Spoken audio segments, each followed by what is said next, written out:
ស៊ូលូសៀនាងពិតជាថ្លើមធំណាស់ទូលបង្គំមានអ្វីដែលត្រូវខ្លាចនាងស្រីចង្រៃម្នាក់នេះនៅឈរលេបខែជាមួយនឹងបុរសនៅឯខាងក្រៅទ្វារក្នុងនាមខ្ញុំជាអ្នកមើលការខុសត្រូវខ្ញុំគ្មានសិទ្ធិថាឲ្យនាងទេឬព្រះអង្គម្ចាស់ទូលបង្គំពិតជាមិនបានធ្វើដូចនោះទេនាងប្រកាសជាមិនបានធ្វើដូចនោះទេនេះជារាជក្រឹត្យអគ្គមហេសីស៊ូដោយសារតែភាពច្រណែនបានធ្វើរឿងមិនគប្បីពេលនេះត្រូវបន្ទាបឋានៈជាអនុមហេសីចំណុចនេះអេដមីនសូមអធិស្ឋានអ្នកទាំងអស់គ្នាផងណាព្រោះអេដមីនអត់សូវច្បាស់អារឿងឋានៈរបស់ប្រពន្ធស្ដេចនឹងមកមានមហាក្សត្រយានីព្រះមហេសីអគ្គមហេសីអនុមហេសីហើយនិងស្នំអញ្ចឹងអេដមីនអាចនឹងហៅឋានៈទៅខុសអញ្ចឹងអេដមីនអត់សូវច្បាស់ដែរអញ្ចឹងអ្នកទាំងអស់គ្នាសូមអធិស្ឋានឲ្យអេដមីនផងណាព្រះអង្គម្ចាស់ទូលបង្គំអ្នកមនាងលាវដោយសារតែនាងមិនដែលធ្វើខុសរាជក្រឹត្យមានសីលធម៌គុណធម៌ថែមទាំងពេលនេះកំពុងតែពោពោះគុណរបស់យើងនាងនឹងឡើងឋានៈទៅជាមហេសីតើព្រះអង្គដឹងហើយឬយើងប្រញាប់មកភ្លាមបន្ទាប់ពីដឹងដំណឹងមិននឹកស្មានថានាងកំពុងតែជួបរឿងបែបនេះសោះទ្រង់កុំខ្ញាល់អីបងស្រីស៊ូគ្រាន់តែយល់ច្រឡំលើទូលបង្គំតែប៉ុណ្ណោះមានគួរទ្រង់មានបន្ទូលថាស្រីចង្រៃម្នាក់នោះកំពុងតែមានគួរបុត្ររបស់ទ្រង់ត្រូវហើយដូច្នេះយើងនឹងមិនឲ្យនាងមកធ្វើបាបបុត្ររបស់យើងទេធ្វើបាបរយៈពេល4ឆ្នាំនេះតើទ្រង់ឃើញខ្ញុំម្ចាស់ជាមនុស្សបែបណាឆ្នាំដំបូងដែលអភិសេកទ្រង់មិនទាន់បានឡើងគ្រងរាជ្យនៅឡើយព្រះរាជទាយាទ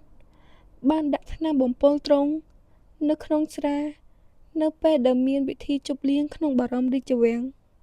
ខ្ញុំម្ចាស់ក៏ជាអ្នកដែលយកស្រានោះមកផឹកជំនួសពេលដែលកងកម្លាំងរបស់ទ្រង់ទទួលបរាជ័យទូលបង្គំជាអ្នកដែលអង្គុយលុតជង្គង់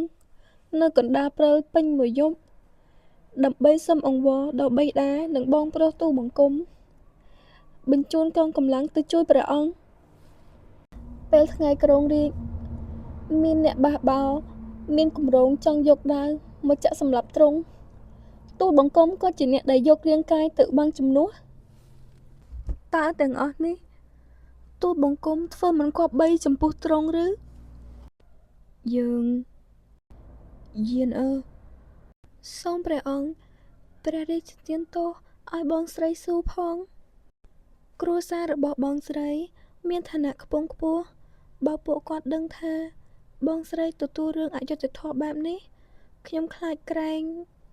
ទូលបង្គំមិនចង់ឲ្យព្រះអង្គជួបរឿងពិបាកទេសូមព្រះអង្គលើកលែងឲ្យបងស្រីស៊ូម្ដងចុះនាងស្រីពុតបុត្រនាងមិនចង់ឲ្យយើងពិបាកយើងក៏មិនចង់ឲ្យនាងរងទុក្ខដែរដាក់ពិន័យទៅលើឧត្តមសេនីយ៍ស៊ូដែលមិនអាចប្រដៅកូនស្រីឲ្យបានល្អនាំបញ្ហាមកដល់វាំងចំណែកឯអនុមហេសីស៊ូត្រូវឃុំខ្លួននៅក្នុងដំណាក់នេះរហូតរងចាំការពិចារណាម្ដងទៀតស៊ូលូសៀនាងផ្លាស់ប្ដូរច្រើនណាស់នាងខ្លាចទៅជាមនុស្សដែលមានពុតបុត្រ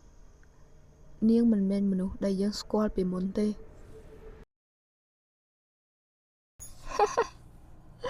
ខ្ញុំជាអ្នកផ្លាស់ប្ដូរឬក៏ទ្រង់ជាអ្នកផ្លាស់ប្ដូរព្រះអង្គម្ចាស់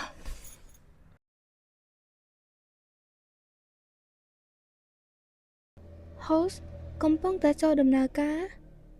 អានការចងចាំទិន្នន័យបញ្ឈប់ការរឹតបន្តឹងត្រូវបានដកចេញអូយឈឺងាំប្រព័ន្ធមានតែ host ប៉ុណ្ណោះដែលអាចមើលឃើញម្ចាស់រាងកាយនេះមិនក៏ប្រេះផ្សៃម្លេះដល់ថ្នាក់បោកក្បាលខ្លួនឯងសម្រាប់ខ្លួនតើខួរក្បាលខាងក្នុងខ្ញុំប៉ះពាល់អ្វីឬអត់ដោយសារតែបែបនេះហើយ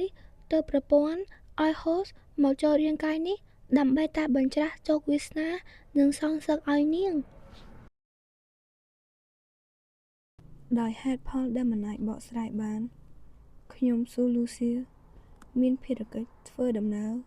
ទៅលើពិភពលោកតូចៗដើម្បីផ្លាស់ប្ដូរជោគវាសនារបស់តួរងស្រីទាំងអស់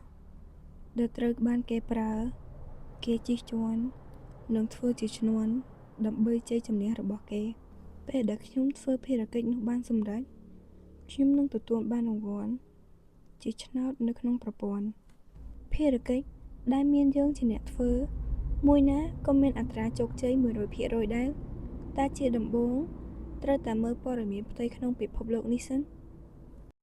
រឿងរ៉ាវនៅក្នុងពិភពលោកនេះយ៉ាងម៉េចបកស្រាយមើលនៅក្នុងពិភពលោកនេះគឺនិយាយពីតួឯកស្រីដែលបានស្លាប់ហើយចាប់ជាតិឡើងវិញនាងឈ្មោះថាលាវរូយាននៅជាតិមុននាងបានស្លាប់យ៉ាងសោកសៅបំផុតហើយនាងបានចាប់ជាតិឡើងវិញនាងបានប្រើចំណេះដឹងដែលនាងបានដឹងនោះបានសម្លាប់មនុស្សដែលរារាំងផ្លូវនាងទាំងអស់ចុងក្រោយនាងក៏បានរស់នៅយ៉ាងមានសុភមង្គលជាមួយនឹងចៅអធិរាជហើយពេលនេះយើងគឺជាអគ្គមហេសីដែលព្រះចៅអធិរាជសពព្រះតីបំផុតមិនត្រឹមតែកំចាត់យើងទេនាងថែមទាំងកំចាត់គ្រួសារយើងឪពុកបងប្រុសនាងសម្លៀសទាំងអស់បើមើលតាមករណីនេះហើយស្ថានភាពឥឡូវនេះរៀងពិបាកបន្តិចព្រោះតែមិនអាចដោះស្រាយតាមវិធីស្រួលបានទេក្មេងល្អឯងមិនចង់ដាច់សរសៃឈាមគូក្បាលដោយសារតែរងាទេមែនអត់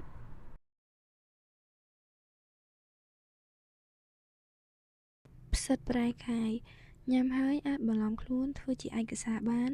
អាចបញ្ជូនជាឯកសារសម្ងាត់មានរយៈពេល3ម៉ោងផ្សិតប្រែកាយពិតជាដុតឈ្មោះរបស់វាមែនណាយើងសុំមើលតិចមើលតើត្រានោះបោះនៅលើគូតរបស់ឯងមែនទេបិទមាត់ភ្លាមទៅដោយសារតែមានត្រារបស់អធិរាជហើយពេលនេះយើងអាចយកបុត្រាមួយមកចិញ្ចឹមខ្ញុំអត់យល់ពីផែនការរបស់ហូសោះបែបនេះបើយើងមានត្រារបស់អធិរាជហើយម្ដេចក៏មិនកោតទោសសម្រាប់រឿងរយានតែម្ដងទៅនេះក៏ដោយសារតែ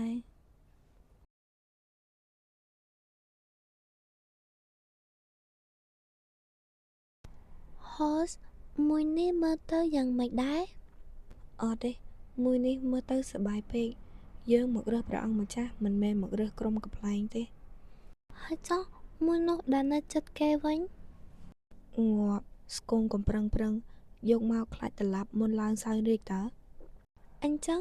ចុះខាងនេះវិញក្មេងពេកមុនឡើងធ្វើរដ្ឋប្រហារយើងនេះចាស់កោងខ្នងស្លាប់មុនទៅហើយ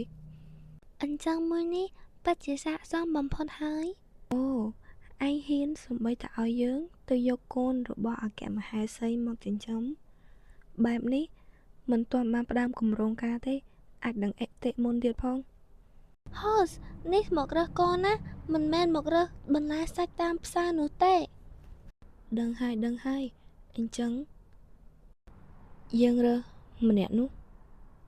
អូនោះគឺជាបរិជ្ជបុត្រទី4គ្រួសាររបស់គេស្លាប់បាត់អស់ហើយចិញ្ចឹមគេតែ2ឆ្នាំហើយផ្ញើទុកជាមួយនឹងមនុស្សដែលអាចទុកចិត្តបានក្មេងម្នាក់នេះពិតជាមានវាសនាដ៏ល្អមែនខ្ញុំឃ្លានបាញ់ណាស់ថ្ងៃនេះម៉ែដោះមិនឲ្យខ្ញុំញ៉ាំអាហារទៀតហើយសួស្ដីក្មេងតូចឯងឈ្មោះថាយូលីងមែនទេ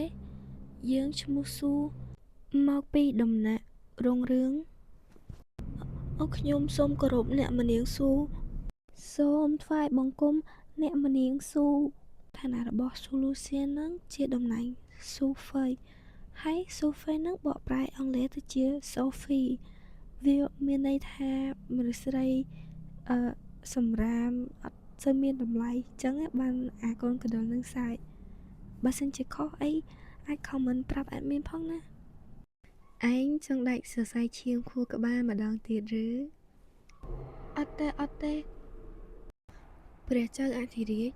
បានចេញរាជក្រឹត្យឲ្យយើងយកព្រះអង្គម្ចាស់ទី4ទៅនៅជាមួយ ឯងរៀបអវ័នរបស់ព្រះអង្គម្ចាស់ទី4យកទៅដំណាក់របស់យើងក្រាបទូលយើងភ្លេចសួរឯងពីដំបូងឯងចង់ទៅនៅជាមួយយើងទេទូលបង្គំអ្នកមនាងកុំបារម្ភអីព្រះអង្គម្ចាស់ប្រកាសជាចង់ទៅនៅជាមួយនឹងអ្នកមនាងប្រហើនអ្នកណាផ្ដល់ភាពក្លាហានឲ្យឯងធ្វើបែបនេះជាមួយនឹងខ្សែរាជវង្សទេទូលបង្គំយកនាងចេញទៅកាត់ដៃកាត់ជើងទាំងអស់ទោះដែលនាងហ៊ានច្រានខ្សែរាជវង្សយ៉ាងម៉េចឯងខ្លាចឬ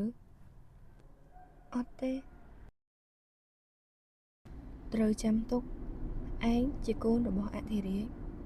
និងជាកូនចិញ្ចឹមរបស់ខ្ញុំស៊ូលូសៀឯងត្រូវតែរៀនដើម្បីក្លាយជាម្ចាស់គេមិនអាចឲ្យអ្នកណាមកធ្វើបាបឯងបានឡើយបាទទូលបង្គំនឹងមិនធ្វើឲ្យខកចិត្តតើ Host នឹងចិញ្ចឹមកូនឆ្កែដ៏គួរឲ្យស្រឡាញ់នេះទៅជាឆ្កែចចកដ៏កំណាចឬឯងដឹងទេមុនពេលដែលកូនរបស់រាវរយានបានកើតក្មេងម្នាក់នេះត្រូវបានបង្ខំឲ្យឈឺស្លាប់អញ្ចឹងមូលហេតុដែល Host ជ្រើសរើសយកគេគឺដោយសារតែចង់ជួយឬអូ Host ពិតជាមនុស្សដែលល្អពិតមែនឯងគិតច្រើនពេកហើយ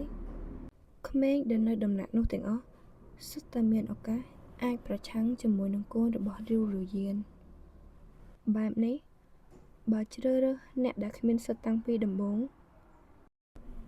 វានឹងមានអភូតហេតុដ៏អស្ចារ្យ